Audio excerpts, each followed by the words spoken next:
O que vai acontecer nesse rearranjo, né, e que a gente viu na feira, é que algumas empresas que têm produtos que são muito boas no que elas fazem, elas vão conseguir espaço dentro dessas cadeias. Plano de Voo, o podcast do Sebrae RS.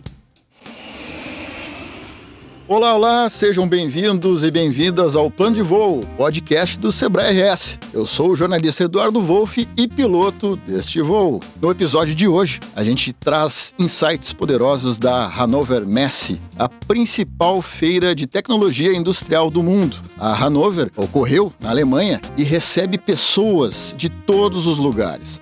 A feira é conhecida por ditar tendências de muitos assuntos do universo da indústria. Manufatura inteligente, inteligência artificial, energia e sustentabilidade foram alguns dos tópicos discutidos neste ano. O nosso convidado de hoje esteve em Hannover mais uma vez, nesta última edição, que ocorreu em abril, e aterriza aqui no podcast para contar tudo de importante. Quero dar boas-vindas ao Fabiano Dalla Corte, especialista em indústria do Sebrae RS.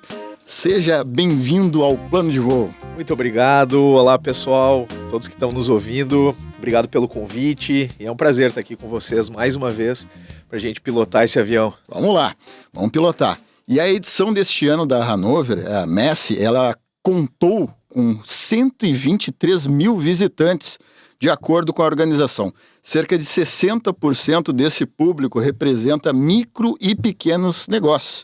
E com isso já quero trazer para o Fabiano Dalla, né, a seguinte provocação. O que tu viu de tendência da Europa e também de outros continentes e que é possível trazer aqui para a nossa realidade, especialmente no universo aqui dos nossos pequenos negócios aqui do estado? É uma questão bem ampla e bem importante, né?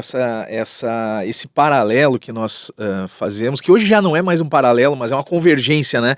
Entre a excelência da tecnologia e o dia a dia das indústrias, né? Principalmente das pequenas, das médias indústrias.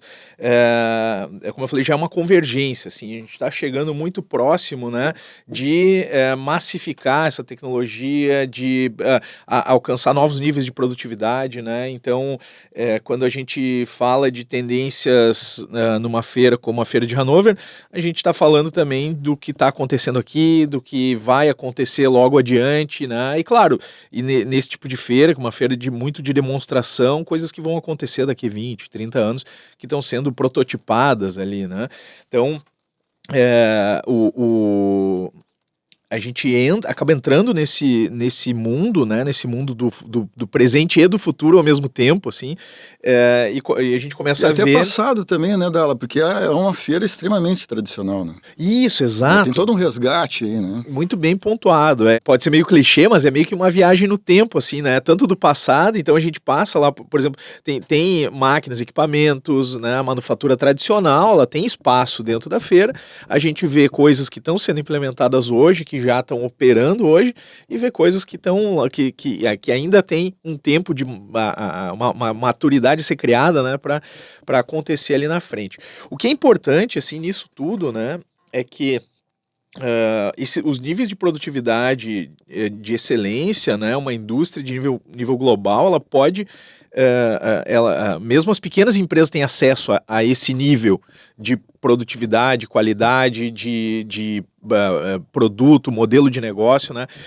A gente vê, um tempo atrás, eu já acompanho essa feira há bastante tempo e as nossas imersões lá. Não só, quanto tempo já, Dalla? São 8 anos nesse... um belo histórico. Né? E assim, a gente viu uma mudança bem grande em termos de tendências acontecendo, coisas que eram tendência hoje são realidade, né? Então essa parte de robótica colaborativa, a gente já tem micro e pequenas empresas, não só implementando aqui no Rio Grande do Sul, no Brasil, mas vendendo esse tipo de tecnologia, ajudando a implementar. Então, assim, já é uma coisa dominada, né? E era uma coisa que lá em 2017, por exemplo, era uma novidade, né? Via um robô colaborativo e todo mundo, nossa, meu Deus, o que é isso, impacto, né? O impacto, um robô que não fica enclausurado, né? Porque normalmente o que é o robô colaborativo, né? Aquele robô que não precisa ficar enclausurado demonstrado que ele pode encostar no ser humano, né? A gente está acostumado a ver nas fábricas, por exemplo, aqueles robôs da indústria automotiva, né? Aqueles robôs que ficam dentro de uma gaiola, né?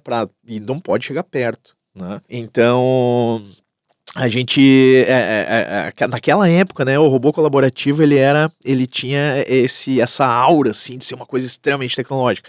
Hoje, poxa, já está no dia a dia, né? Tem pequena empresa já implementando, né? Ele é viável para algumas coisas, né? Mas é só um exemplo de uma tecnologia que há um tempo atrás era o futuro, Estava assim, distante e dos hoje, pequenos. poxa, distante, e hoje já é uma coisa normal, né? Já tem aplicações. Então, esse tipo essa viagem que a gente faz, assim, né, no tempo, a gente consegue enxergar isso dentro da feira, né? Coisas acontecendo, coisas novas acontecendo, coisas que estão distante ainda, tem coisas que estão distante das pequenas, obviamente, das médias indústrias, das pequenas indústrias, mas tem coisa que, poxa, é o nosso dia a dia lá, né? E o legal é que está tudo sendo demonstrado no mesmo local, né? Então, a gente anda de um pavilhão para o outro, tu passa do presente para o futuro, né?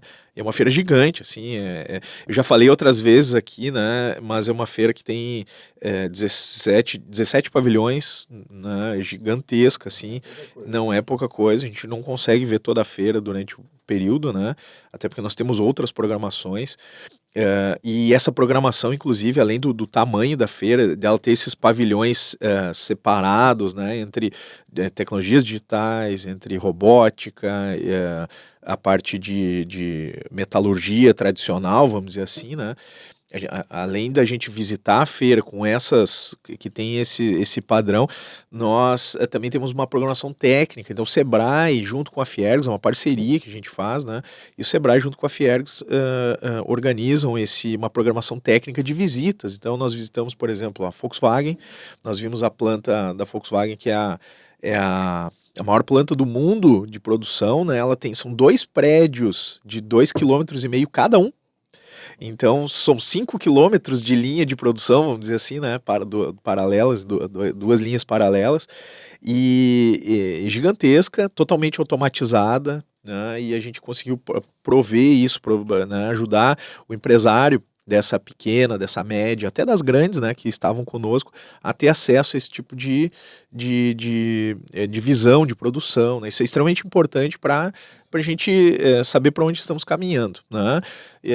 Então, criamos essa programação técnica, temos visitas guiadas dentro da feira também, então a gente guia em alguns stands. Então, visitamos, por exemplo, a Siemens, né, que é o stand da Siemens, é o maior stand da feira. Empresa super famosa de super tecnologia. Super famosa, está, né, aqui do nosso lado, inovação, aqui em Porto Alegre, né, em Caxias, né, no Brasil como um todo. Ou seja, está acessível. Está acessível, né, claro, apesar claro, tem diretriz lá da Alemanha, né. Mas... Isso, sem dúvida, né, mas assim, uma empresa super tradicional, mas a gente pôde visitar o stand deles lá na feira e eles nos guiaram, né, em português, inclusive, né, com um brasileiro lá guiando o nosso grupo, vendo as tecnologias que eles estavam trazendo, né. Então, essa programação técnica, ela faz parte, não é só a visitação à feira, né, é uma imersão que a gente está fazendo, a gente faz uma preparação, né, do empresário antes da feira, conversamos com cada um, né, um atendimento bem direcionado assim, para cada empresa, com plano de trabalho de cada um, né, cada um monta o seu plano de trabalho,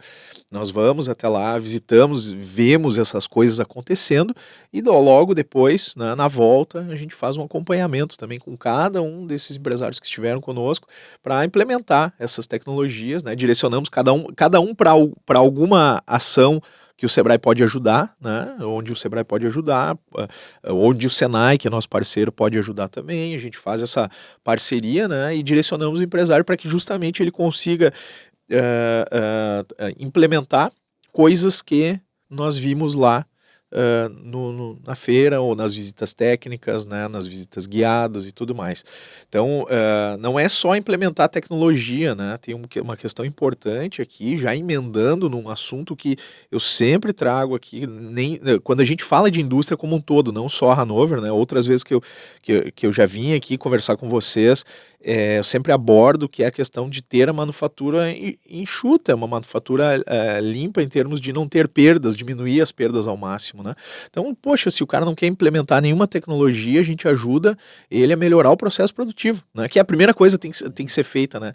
A gente só segue para um caminho de colocar um sensor, de colocar um robô, de colocar um sistema integrado de visualização da produção, depois que ele já tem o processo enxuto, né?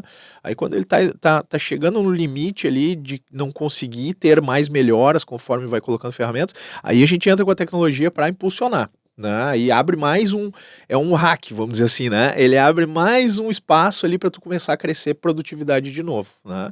E a gente está agora num momento um pouco diferente, a gente está no momento, né, de ganhar mercado, né, dessas empresas se posicionarem. Então as empresas que estavam conosco, né, são empresas que estão se posicionando no mercado, né, procurando vender mais também. Então tu ter um processo enxuto e com mais tecnologia te ajuda a te posicionar melhor no mercado e a ser uma empresa, né, de manufatura, de padrão global de manufatura, vamos dizer assim, né, tanto de manufatura como das empresas que implementam essa tecnologia, né. A gente tava com os dois lados, assim, indústrias tradicionais que fabricam produtos, né, e empresas de base tecnológica que ajudam a implementar essas tecnologias, né? A gente consegue fazer essa conexão dentro da própria... Hein? Exatamente, é uma cadeia. Só fazer um reforço, algumas coisas já apresentou aqui, Dala, mas o tema principal da Hanover, dessa última edição, ainda foi energizando a indústria sustentável, né, que acredito que guiou muitos conteúdos lá, né. Alguns tu já transmitiu aqui já na nossa conversa. O que tem mais ali que tu pode destacar de tendências ali dos empreendedores ficarem de olho ali? Assim, dentro dessa temática que a qual foi proposta aqui. Perfeito. E até voltando para a tua primeira pergunta, né? Tinha um ponto ali que eu queria responder que tem a ver com isso também. Fica à vontade. Assim, que é uma coisa que nós vimos muito diferente do normal esse ano, que foram estandes de países e estados buscando investimento, né? Então esse fator geopolítico ele está influenciando demais a feira e o reposicionamento das cadeias, né? Então assim, com as questões que foram levantadas, né, coincidentemente ou não, assim, as questões das tarifas, por exemplo, dos Estados Unidos, né, que tem um objetivo por trás de um ajuste geopolítico global, né, acabam impactando as cadeias produtivas. Então a gente viu lá na feira muitos estados dos Estados Unidos, o Canadá, né, a Ásia com estandes, o Oriente Médio com estandes assim, invista aqui, né? Invista em Abu Dhabi, invista no Texas, invista no Canadá, sabe? Bem diversificado. Bem diversificado, mas desses assim... 8 anos tu reparou realmente que ficou mais latente esse ano. Muito, assim, essa questão de uma readequação das cadeias globais de produção, né? Em função de fatores geopolíticos, né? Então, por exemplo, a Europa, a Alemanha especificamente, que é onde ocorre a feira, está buscando novos parceiros comerciais em função da questão desse reajuste geopolítico que os Estados Unidos está promovendo, né? O impacto, né, que está acontecendo em função das tarifas. Então eles estão buscando, por exemplo, o Canadá, né? O Canadá estava muito forte, o Canadá foi o país parceiro, não foi por coincidência da feira, né? Justamente porque eles querem buscar um outro país parceiro que não os Estados Unidos, né? Para a Alemanha. Então, e o quanto tu acha que para os pequenos negócios aí, isso pode impactar essa abertura aí de tantos países, de oportunidades ali? Pois, ótima pergunta. Isso reverte assim para os pequenos? Ótima pergunta, assim, é uma coisa difícil de estimar. Eu não posso dizer que vai abrir espaço para todo mundo, né? O que vai acontecer nesse rearranjo, né, e que a gente viu na feira, é que algumas empresas que têm produtos que são muito boas no que elas fazem, elas vão conseguir espaço dentro dessas cadeias, né? Então, hoje se fala muito no friendly shoring, né? Que destaca para nós o que é o friendly shoring. Isso, é um termo em inglês, mas tá bem difundido quando se fala em cadeias produtivas, que é produzir em países e regiões parceiras, amigas, né? Então, Tá ampliando esses amigos, então. Exatamente. É o que está acontecendo desde a pandemia, né? Da época do coronavírus ali, a gente viu isso acontecer, né? Então, as cadeias globais, né, que é o global shoring, né, vamos dizer assim, nesse termo, né, mantendo esse padrão de termo, né, que é aquela globalização que a gente viu assim, eu produzo, mando pro cara, eu produzo aqui no Brasil o projeto, mando pro cara na China, o cara produz lá na China, manda pro cara da Índia, ele monta e vai para Taiwan, não sei o que, depois volta pro Brasil, né, ou para os outros países, né, e esse modelo de cadeia, ele tá meio que se reconfigurando, né, então a gente tá vendo países mais amigos produzindo em conjunto, né, e menos adversários. Então, países adversários não estão trabalhando juntos. Tem alguns aí, né, que tu destaque que são mais, assim, ficaram evidentes, assim, que estão mais amigos? O que a gente viu, né, por exemplo, Alemanha e Canadá. Tem uma aproximação forte, né? Os Estados Unidos e a China, eles estão se afastando. A gente está falando aqui, né, nesse momento em que nós estamos falando, isso está acontecendo. Pode ser que logo ali na frente a coisa mude, né? Mas o exemplo mais evidente é esse, né? O Canadá entrando como uma alternativa aos Estados Unidos, né? Agora, aqui para o Brasil, para as empresas daqui, o que pode acontecer? Nessa reconfiguração de produção global, que está deixando de ser em escala global e está começando a ser mais entre parcerias estratégicas, né? Pode abrir pequenas brechas, né, para empresas brasileiras entrarem e absorverem parte dessa produção necessária, né? Então, assim, quem faz muito bem, quem produz coisas muito boas aqui, Brasil, por exemplo, muito bom. A gente aqui no Rio Grande do Sul, né, nós somos muito bons na parte de usinagem, né, a parte de metalurgia, nós somos bons nisso, né? Então pode abrir, de repente, uma possibilidade de alguém conseguir um espaço dentro dessas cadeias, mas eu não posso dizer aqui que vai abrir espaço para todo mundo, não sei, tá muito, tendência, a incerteza ela tá muito forte, sabe, nessa reconfiguração das cadeias, assim. Então é o que eu sempre digo, o pessoal ficar de olho, né, porque pode abrir espaço para quem produz alguma coisa muito boa ou fornece alguma coisa muito boa, né? Então esse fator geopolítico, ele é muito importante, que eu queria ter respondido lá na tua primeira pergunta, e depois a gente estendeu a conversa, né? Mas um outro ponto que chama bastante atenção dentro dessa temática de sustentabilidade, energizando a indústria sustentável, né, é justamente a energia. Então, dentro também, assim, a geopolítica está impactando muito, né? E a questão da energia, ela faz parte da geopolítica. Então, a Alemanha, por exemplo, quem cedia a feira, né, tá tendo problemas energéticos grandes, né? Eles recebiam gás da Rússia, né, nas negociações que eles fizeram. A Rússia e a Ucrânia tem uma influência forte, né? E impactou muito, justamente. Então eles foram para o lado do hidrogênio, né? Eles desenvolveram tecnologias, eles compraram tecnologias para a produção de hidrogênio, né, com uma produtividade um pouco maior, mas isso ainda está em construção, né? Essa questão do hidrogênio em si. Agora, fazendo uma leitura, e isso, obviamente, tem um impacto positivo aqui no Brasil, né, porque eles não conseguem produzir o hidrogênio limpo, vamos dizer assim, lá na Alemanha. Eles não têm fontes suficientes de energia renovável, né? Então, o Brasil é um potencial. A gente tem vários projetos aqui de investimento alemão, por exemplo, para gerar energia, fazer o processo de eletrólise, gerar o hidrogênio e mandar para lá, né? Num processo meio extrativo, assim, né? Mas com operação aqui no Brasil. Mas o que eu vejo, assim, que abre muitas oportunidades e pode ter um impacto também no nosso desenvolvimento, é a forma como as indústrias gerenciam sua energia. Isso é uma coisa que pouca gente pensa, né? Se tu for conversar com uma empresa grande mesmo, ou até com as pequenas, né? Mas principalmente com as grandes, que consomem muita energia, ainda tem uma dificuldade de percepção do quão importante é a energia para a indústria, né? Então tu pensa assim, a indústria tem... O maior custo da indústria, qual é que é? Em geral, né? De forma geral, assim. No primeiro os insumos, são os insumos para a produção, certo? No segundo, o segundo maior custo são as pessoas que estão trabalhando. Para a parte dos insumos, tu tem um setor de engenharia e um setor de compras que está cuidando dos preços e da qualidade e tudo mais, né? Na parte de recurso de pessoas, de trabalhadores, tu tem um setor cuidando da contratação e dos salários dessas pessoas, que são os recursos humanos.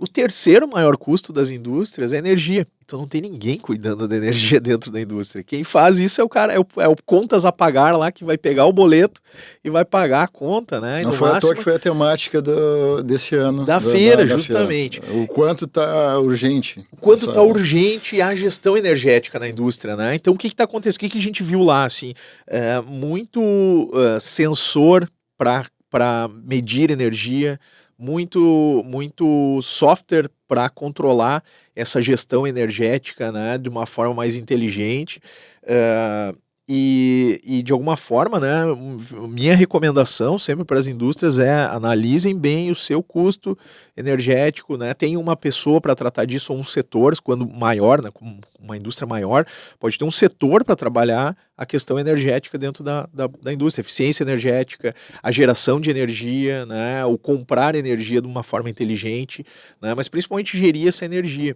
E assim, quando a gente olha para o futuro, né, a Hannover sempre nos instiga nessa questão de olhar para o futuro, e nessa parte energética nós começamos a ver, por exemplo, potencial até de mudança de comportamento, né? Então, quando eu tenho lá um sensor coletando dados de todas as máquinas, né, sensores coletando dados de consumo de todas as máquinas, um sistema que recebe essas informações e uma inteligência artificial por trás que trata esse volume absurdo de dados que pode gerar, né, daqui a pouco essa inteligência artificial vai lá me dizer, olha, cara, para tua produção, com base no teu planejamento de produção que tu tem para produzir, que vai passar por essas máquinas, é melhor tu começar esse processo em tal horário de tal dia, que vai te custar menos em termos energéticos, né? Vai te custar menos energia do que, liga tuas máquinas às 10 da manhã, ao invés de ligar às 7, sabe? Trabalha, faz a tua produção das 4 da tarde à meia-noite. Tô dando exemplos, né, aleatórios, assim, mas vai fazer muita diferença. Que vai fazer diferença.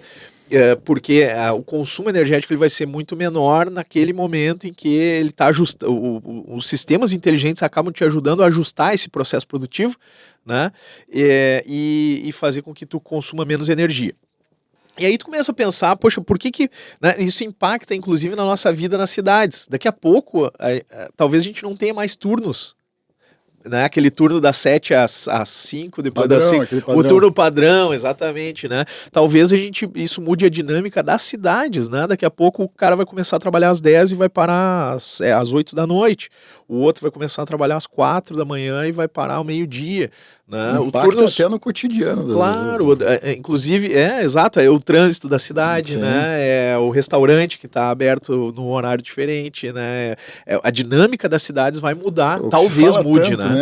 As cidades inteligentes está dentro aí, né? De proposta. Impacto nas cidades inteligentes. Deixa eu falar, aproveitar o gancho de inteligência, é indispensável não perguntar isso aqui, e é uma do que estava sendo falado lá na Hannover, que é a IA, né, a inteligência artificial na indústria, né, e especialmente nas médio e pequeno porte, né. Ela tem sido aliada à produtividade, redução de custo. Tem alguns exemplos para tu compartilhar? O que aconteceu lá que foi comentado sobre IA na indústria? É uma temática que está muito em alta. É inevitável, né? Não falar de IA. Inevitável. A própria feira, assim, nos últimos 2 anos, mudou completamente em termos de tecnologia para inteligência artificial. Então, no passado próximo, alguns anos atrás, 4, 5 anos atrás, nós estávamos num estágio de desenvolver tecnologias para coletar dados de produção, né? Sensor para coletar o dado a quantidade de peças, aí sensor para coletar a vibração da máquina, se está vibrando né, mais do que deveria, está dando problema de manutenção e tudo mais, né? Começa a colocar sensor em tudo que é lugar, né? E aí tu começa a coletar esses dados. Só que os dados são tão grandes, tão absurdos e de difícil trato, né? O ser humano não consegue tratar esse volume grande de dados. E aí a gente precisa desse apoio da inteligência artificial para poder tratar esses dados, tirar os dados que não prestam, né, que não vão ajudar, que não agregam, e tratar aqueles dados que são importantes, né? Mas o volume é tão grande, né, que a gente não consegue minerar esses dados. Quem minera esses dados tem que ser a inteligência artificial. Então os sistemas que estão por trás, que estão vindo hoje, na verdade, eles vêm de 2 formas, vamos dizer assim. Eles vêm para o virtual, né, no lado virtual, vamos dizer assim. analisando esses dados que são coletados na fábrica para melhorar a produção. Então, para saber, por exemplo, por que está dando problema ou por que não está conseguindo produzir mais, né? Por que não está aumentando a eficiência global dos equipamentos, né? O que está acontecendo, né? E um sistema que pode falar isso de forma proativa para o gestor. Até o gerenciamento, tá falando de energia... Também, mesma coisa, né? Exatamente. Os sistemas, eles estão começando a ser proativos em te dizer assim, olha, para esses pedidos que tu precisa, né, produz dessa e dessa e dessa forma, né? Então o sistema por trás analisando esse volume absurdo de dados e te direcionando, né, direcionando o gestor da produção. Cara, manutenção tem que ser feita em tal e tal horário e tu bota o teu PCP, ele tá montado dessa forma aqui para tu produzir tais e tais matérias-primas em tal momento, né? Então o sistema já sendo proativo, te dizendo o que fazer, né? E tem um outro lado que é o físico, né? Que é a inteligência artificial nos robôs. Isso nós vimos lá e é extremamente interessante. Tipo assim, o que um robô precisa para operar? Ele precisa de uma linha de código, de linhas de código, ele precisa de uma programação para ele operar dentro da fábrica. Né? Para alguém, tu fala para o robô como que ele tem que se comportar, já tá escrevendo o código. O prompt que até as pessoas estão cada vez mais familiarizadas, né? Pois o comando, né? É aí que eu quero chegar. É aí que eu quero chegar. Então, num primeiro momento, o jeito tradicional de fazer isso é escrever uma linha, um código, e esse código virar o comportamento do robô, certo? Só que quando tu precisa de linhas flexíveis, né, como essa que eu comentei, né, daqui a pouco tu não vai produzir, vai produzir num outro horário, vai produzir um outro produto, né, tem que fazer setups mais rápidos. Essas linhas mais flexíveis, elas elas não podem depender de um programador programando o robô, né? Estou falando um pouquinho de futuro, não é tanto de hoje, né, mas um futuro muito próximo. O que a gente faz, aí abrindo um paralelo para a inteligência artificial, o que a gente faz no ChatGPT, por exemplo? A gente vai lá e faz um prompt, né? E ele entende isso aí, entende o que tu tá dizendo e te responde, né? Nós vamos chegar num momento, e a gente viu isso funcionando lá em Hannover, né? Robôs que respondem a prompts. Então eu posso dizer para ele, robô, pega só as peças que são redondas que estão aqui dentro dessa caixa. Não pega as peças triangulares, né? Aí ele vai lá com uma câmerazinha, ele consegue pegar só as redondinhas. Claro, ele precisa ter alguma coisa que dê a informação para ele. Então a câmerazinha lá, esse exemplo, escaneia, né? Mais ou menos. Nós vimos o Gemini, que é a inteligência artificial do Google, operando com o robô. Então tinha um robozinho lá, um robô colaborativo, né? E tu dizia pro Gemini, monta uma torre com as peças redondas. Então ele conseguia identificar dentro de um monte de peças diferentes, só as redondas, né? E pegava e empilhava ali. Nada de muito novo. Porém, eu não preciso escrever um código para fazer o robô operar. Eu falo com a minha voz, né? Então eu, como operador daquele robô, por exemplo, ou responsável por aquele e por outros robôs, eu posso dizer para aqueles robôs, ao invés de eu escrever uma linha de código que demoraria muito tempo, eu posso dizer, robôs, peguem essas coisas daqui e coloquem ali. Tá mais facilitado. Como se fosse como se fosse um funcionário, né? Como se você estivesse conversando com uma pessoa, um trabalhador, né? Que tá operando aquela linha. Cara, robô, pega isso aqui e monta tal coisa ali. Ele tá, né, com ouvidos e também visão também para teu comando. Então, assim, é uma coisa que hoje é impensável na indústria, a gente não consegue fazer isso. Hoje nós não operamos assim, né? Nós operamos com programação. Ainda vai levar algum tempo. Vai levar, mas não muito. Mas é um norte, mas tem que estar no radar. Isso aí. Então, assim, saber agora o que a gente está passando de um nível de saber escrever códigos, né? Programar, passando do nível de programar para um nível de saber fazer prompts bons, né? Então quem souber, hoje já é assim, né? O cara que sabe fazer bons prompts, ele se diferencia operando com inteligências artificiais, né? Com sistemas, né? Com o ChatGPT, com o Gemini, com os outros que tem por aí, né? Todos os outros que a gente tem disponíveis. O cara que sabe fazer bons prompts, ele vai se destacar. E a mesma coisa com robôs, né? Então, o treinamento vai deixar de ser aprender a programar e vai ser aprender a fazer prompts, né? Bons prompts. E tá aproximando, né, dos empreendedores, né? Quem voltando ali o micro e o pequenos negócios, os micros e pequenos portes, né, empresas desses portes ali, também estão conseguindo ter mais acesso a essas tecnologias, essas inovações, né? Exatamente. Isso vai chegar no nosso dia a dia, né? Em 2023, a gente fosse conversar sobre inteligência artificial em 2023, no início de 2023, nós íamos achar uma loucura, né? Poxa, mas isso aí nunca vai chegar na gente, vai demorar um monte. Aí foi lá em maio, junho de 2023, os caras lançaram o ChatGPT. Explodiu. Todo mundo começou a usar. Né? Então, assim, sutilmente e depois abruptamente, né? Começa, vem como uma onda, tá, né? Muito forte, né? E agora tem várias empresas, né, que estão provendo essas tecnologias de IA generativa também. Exatamente, né? Mas isso faz parte do nosso dia a dia hoje. Há 2 anos atrás, não. Não era, né? Olha que loucura, né? Então, assim, o que a gente vai ver eu não posso dizer que eu estou prevendo o futuro aqui, não sei se é exatamente isso que vai acontecer. Mas nós precisamos deixar o empresário, o cara da indústria que vai conosco lá, atento para isso, porque isso pode acontecer, né? Então a gente prepara justamente isso, cara.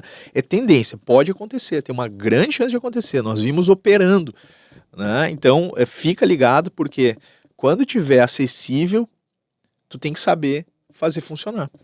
Né? E o que eu tô falando aqui também, para todo mundo que está nos ouvindo, né, é que daqui a pouco isso vem como uma onda, né? Hoje tem que estar preparado.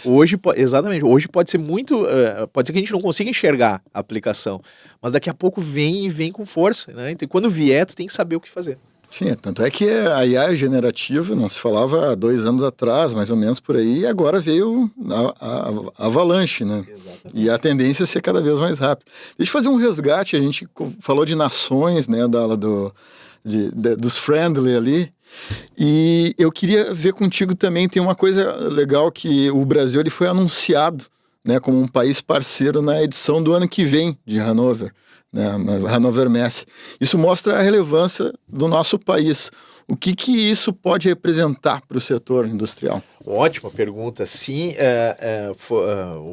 há 2 anos, né, se faz essa amarração para que o Brasil seja o país parceiro, né, com membros da nossa comitiva que são responsáveis por isso, né, e agora no início do ano foi anunciado, então durante a feira, né, foi anunciado o Brasil como o país parceiro do ano que vem, e por quê, né, também pela oportunidade que o Brasil tem, né, nesses mercados, e nós temos um diferencial muito grande nessa parte de tecnologia, né? A gente fala sempre de inovação aberta, né? O mundo inteiro fala de inovação aberta, mas o brasileiro é especialista nisso, é muito bom nessa questão de trabalhar em conjunto para criar soluções. Nós somos muito bons em criar soluções.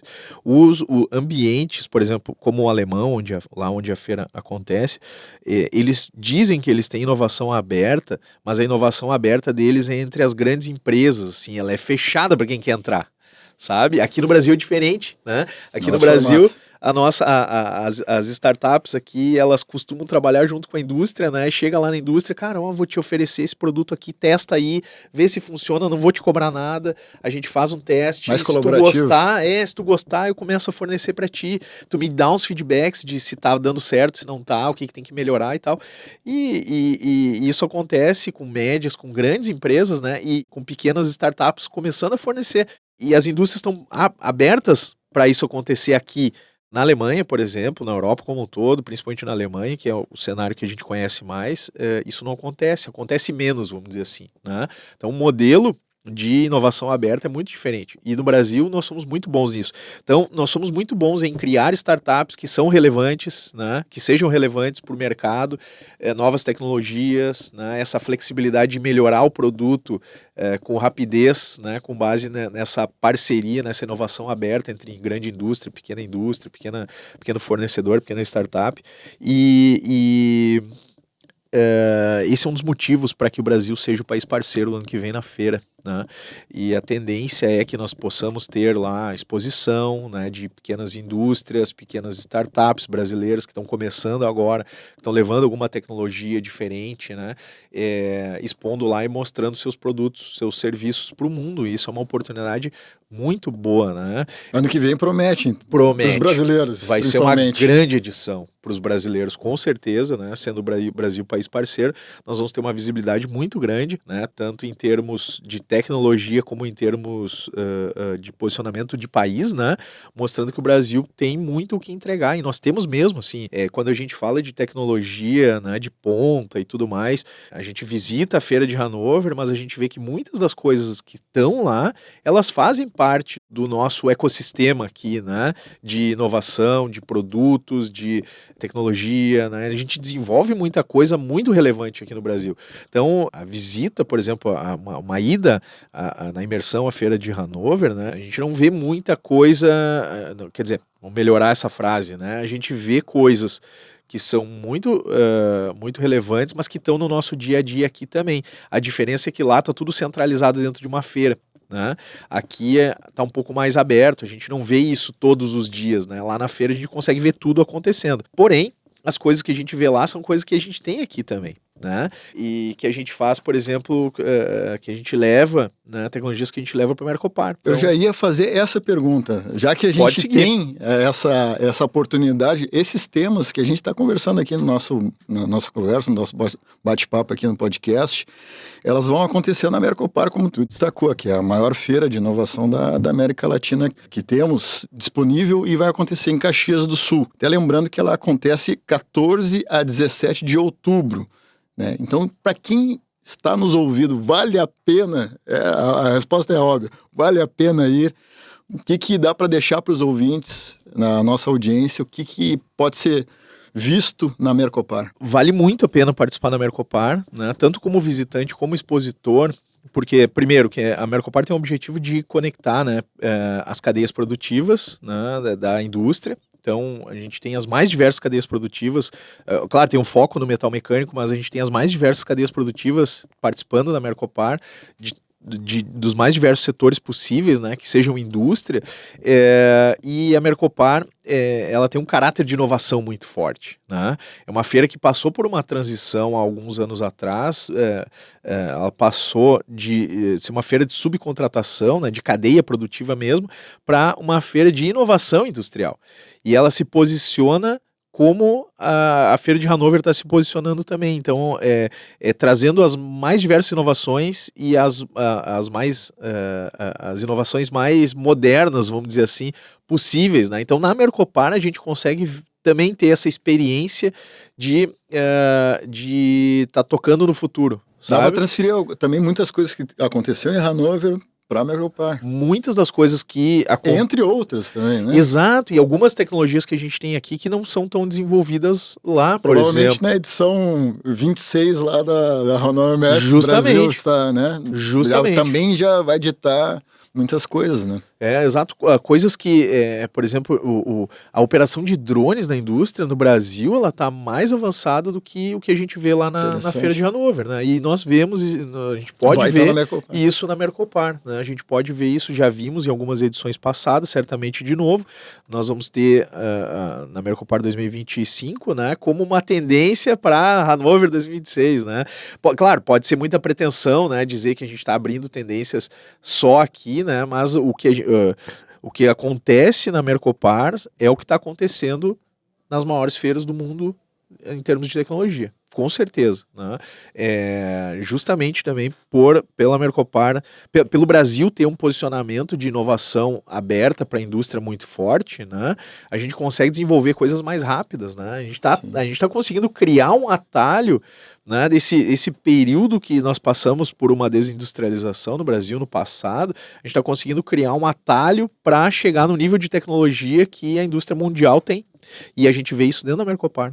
Isso é muito legal, né? Então, quando nós entramos na Mercopar, a gente tem essa mesma percepção de passado, presente para o futuro, muito rápido, assim, de um pavilhão para o outro, de um stand para o outro dentro da Mercopar, né? Esse sentimento é muito legal. Então, na Mercopar, tu também pensa, cara, isso aqui não vai ser implementado em alguma indústria. Aí tu passa 2 anos, tu vai ver aquilo que estava na Mercopar ali, o cara tá implementando lá na empresa dele, sabe? Então, essa sensação a gente tem também, isso é muito legal. A Mercopar, hoje, ela dita tendências, com certeza, na indústria brasileira, na indústria da América Latina e algumas coisas na indústria mundial também, né? Então isso é muito relevante, tanto para quem está visitando, né? E aí fica o convite para todo mundo aqui, né, que está nos ouvindo, visitar a Mercopar para ter essa experiência, e também para os expositores, né? Porque acaba abrindo muito mercado para os expositores, né? Acaba essa expectativa, o visitante às vezes vai com uma expectativa que não é essa expectativa, estou visitando uma feira global, né? Pô, chega lá e se surpreende, vê coisas que ele não estava esperando, né? Isso também é muito mérito dos expositores que estão levando as tecnologias para a Mercopar, lançando produtos na Mercopar, né? Então, tudo isso faz parte dessa relevância que a Mercopar tem em termos de tecnologia. Esse convite aí está feito, só lembrando, Mercopar, em Caxias do Sul, 14 a 17 de outubro. Dala aqui já deu todas as dicas aqui, as informações para não perder esse evento. A gente sabe que, então, a importância que a indústria tem na economia brasileira é muito importante, e usar o que tem inspirador pelo mundo nas indústrias gaúchas. Dala, foi bom demais aí conversar contigo, e obrigado pela tua presença aqui no podcast Plano de Voo. Eu que agradeço o convite, muito honrado de estar aqui com vocês mais uma vez e de poder disseminar, né, um pouco dessa experiência para quem não pôde ir conosco. Fica um convite também para que estejam conosco ano que vem na Feira de Hannover, né, tanto visitando como talvez uma potencial exposição também, né, vai ter essa oportunidade de expor. E então fica o convite para quem tem interesse, nos contata, né, nos chama ali pelo sebrae-rs.com.br. Tem dois grandes convites. Grandes convites. E Hannover em 2026. Exatamente. E aí fica esses convites, aí podem nos contatar aí pelos nossos meios de contato, né? E a gente está à disposição para justamente ajudar aí a colocar cada indústria e cada empresa em contato com as tecnologias mundiais. Perfeito. E o nosso obrigado especial para vocês que ficaram com a gente até esse momento. Acompanhe o Sebrae RS nas redes sociais para não perder nada do que acontece no mundo do empreendedorismo e no setor industrial. Este episódio está disponível no Spotify, basta procurar por Plano de Voo, e também canal do Sebrae RS no YouTube. Este episódio tem gestão de Luiz Pinheiro, do Sebrae RS, pesquisa e roteiro de Gabriela Perufo, técnica e finalização de Bruna Gonçalves, aqui da Padrinho Conteúdo. Eu sou o Eduardo Wolff, um abraço a todos e até a próxima.